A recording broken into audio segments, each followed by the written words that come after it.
మహిళలు అన్ని రంగాల్లో రాణించి తమ ప్రత్యేకతను చాటాలని కాటారం డీఎస్పీ రామ్మోహన్ రెడ్డి అన్నారు. శనివారం మండల కేంద్రంలోని ఆదర్శ హైస్కూల్లో నిర్వహించిన మహిళా దినోత్సవ కార్యక్రమానికి డీఎస్పీ రామ్మోహన్ రెడ్డి దంపతులు ముఖ్య అతిథిగా హాజరయ్యారు.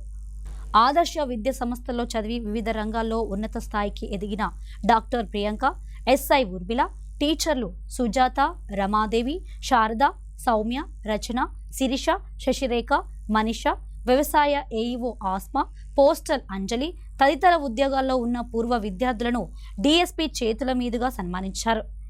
మహిళలు ఆత్మస్థైర్యంతో ముందుకెళ్లి ఉన్నత లక్ష్యాలను చేరుకోవాలని సూచించారు.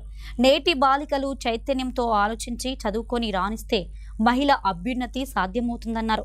అనంతరం మహిళలకు పలు అంశాల్లో పోటీలు నిర్వహించి బహుమతులు అందించారు. అందరితో కలిసి కేక్ కట్ చేసి సంబరాలు చేశారు. ఈ కార్యక్రమంలో ఆదర్శ హైస్కూల్ అధినేత జనగామ కరుణాకర్ రావు, కరెస్పాండెంట్ కార్తిక్ రావు, ప్రిన్సిపాల్ కృషిత, ఉపాధ్యాయులు, విద్యార్థులు పాల్గొన్నారు. ఇవాళ రేపు మన యొక్క సంస్కృతి మీద అనేకమైనటువంటి చేంజెస్ వస్తున్నాయి. ఈ చేంజెస్లో కూడా మనము ముఖ్యంగా పిల్లలు ఏదైతే చేంజెస్ గురి అవుతున్నారు కాబట్టి ఈ పిల్లల్ని కూడా ఆ చేంజెస్లో భాగంగా మన సంస్కృతిని, సంస్కారాన్ని నిలబెడుతూనే చదువు, సంస్కారాన్ని మనము నేర్పించాల్సినటువంటి బాధ్యత, గురుతరమైనటువంటి బాధ్యత ఇంకా ఎక్కువ మహిళల మీద ఉన్నది. కాబట్టి మీరు డిజిటల్ యుగంలో ఫోన్లు కానీ లేకపోతే అనేకమైన కంప్యూటర్స్ కానీ విషయంలో కూడా అనేకమైనటువంటి కొత్త విషయాలు వస్తున్నాయి. అందులో ఉపయోగకరంగా ఉపయోగించుకోవాలి. అదేవిధంగా పిల్లలు కూడా ఉపయోగించుకునే రకంగానే మనం చూడాలి. మనది అదేవిధంగా దానివల్ల నష్టాలు కూడా చాలా ఉన్నాయి. ఆ నష్టాలను కూడా మనము పిల్లలకి గురి కాకుండా చూడాల్సినటువంటి బాధ్యత కూడా ముఖ్యంగా మన మీద ఉంటుంది. ఎందుకంటే పిల్లలు ఎక్కువ మట్టికి తల్లి దగ్గరనే పేరెంటింగ్ అవుతుంటారు ఎక్కువ మట్టికి ఇంట్లో.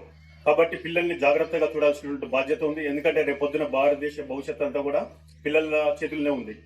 తర్వాత ఆ యొక్క పిల్లల్ని కంటిన్యూ అంటే ఎక్కువసేపు చూసేది కూడా మహిళే ఉంటుంది ఇంట్లో. కాబట్టి ఖచ్చితంగా మీరు ఈ భారతదేశ యొక్క భవిష్యత్తు, పిల్లల యొక్క భవిష్యత్తు ఎవరి చేతుల్లో ఉంది? మహిళల చేతుల్లో ఉంది. ఆ యొక్క తల్లి చేతుల్లో ఉంది. ఆ యొక్క ఇంటి యొక్క దీంట్లోనూ ఉంటుంది. కాబట్టి ఖచ్చితంగా మీరందరూ కూడా ఆ రకమైన బాధ్యతని ఇంకా మెరుగ్గా కొనసాగిస్తూ తర్వాత మన యొక్క సంస్కృతి సంప్రదాయాల్ని ఇదే రకంగా ముందుకు కూడా నిలబెడుతూ ముందుకు తీసుకెళ్లాల్సినటువంటి అవసరం ఉంటుంది. ఎందుకంటే ఇవాళ కుటుంబ వ్యవస్థలో చాలా మార్పులు వస్తున్నాయి. చాలా మార్పులు వచ్చేసి పిల్లలు కూడా మేజర్స్ అవ్వగానే ఇష్టమైనట్టు వెళ్ళిపోవడము, కుటుంబ వ్యవస్థని చిన్న భిన్నమయ్యే అవకాశాలు కూడా చాలా కనపడుతుంది. మీరు కూడా చూస్తున్నారు మీ చుట్టుపక్కల కూడా. కానీ ఈ కుటుంబ వ్యవస్థ కనుక ఒక్కసారి కనుక నాశనం అయితే మన సంస్కృతిలో ఒక ప్రధానమైనటువంటి భాగం పోయినట్టయితే.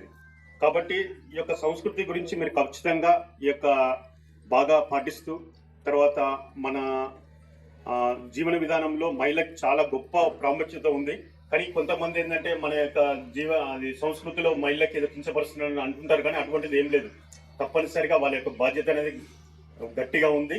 ఎట్ ద సేమ్ టైం చదువు సంధ్యల్లో కానీ తర్వాత అనేక రంగాల్లో ఈవెన్ ఒక ఏరోప్లేన్ పైలట్గా రాణిస్తున్నారు, ఒక ఆర్మీలో ఉన్నారు, పోలీసులో ఉన్నారు, డాక్టర్స్లో, ఇప్పుడు ఎడ్యుకేషన్ ఆఫీసర్స్ ఉన్నారు, తర్వాత అదేవిధంగా అగ్రికల్చర్ ఆఫీసర్ కూడా మన దగ్గర కాటారంలో ఉందని చెప్తున్నారు వారు.